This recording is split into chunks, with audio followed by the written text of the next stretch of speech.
सोलापूर शहरात नवजात बालकांना उघड्यावर सोडून दिल्याची आठवड्यात दुसरी धक्कादायक घटना घडली आहे।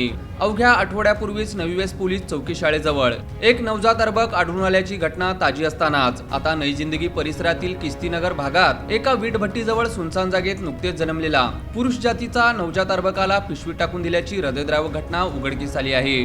महत्त्वाचे म्हणजे या बाळाची नाळ ही कापलेली नव्हती। एका बाजूला जन्माला घालणाऱ्या मातेने दाखवलेल्या निर्दयीपणावर स्थानिक महिलांचे मातृत्व आणि पोलिसांनी दाखवलेली तत्परता भारी पडली, ज्यामुळे या निष्पाप जीवाचे प्राण वाचले। लक्ष्मीनगर परिसरातील किस्तीनगर भागातील एका वीटभट्टीजवळ काही लहान मुले खेळत होती। खेळता खेळता मुलांचे लक्ष मुलाच्या रडण्याकडे गेला, तेव्हा तिथल्या एका सुनसान जागेत पडलेल्या पिशवीत मुलांना एक नवजात बाळ असल्याचे त्यांना दिसले।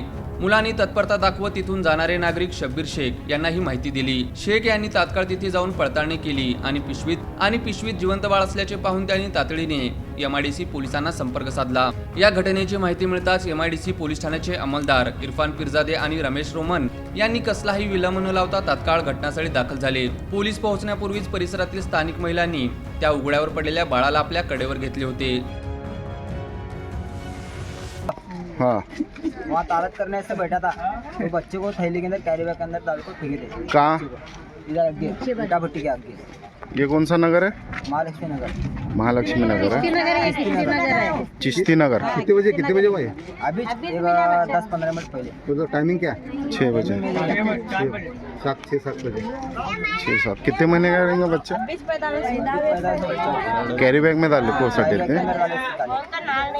नाल नहीं काटे उसके भी, अभी नाल नहीं काटे बच्चे। नाल भी नहीं काटे सो।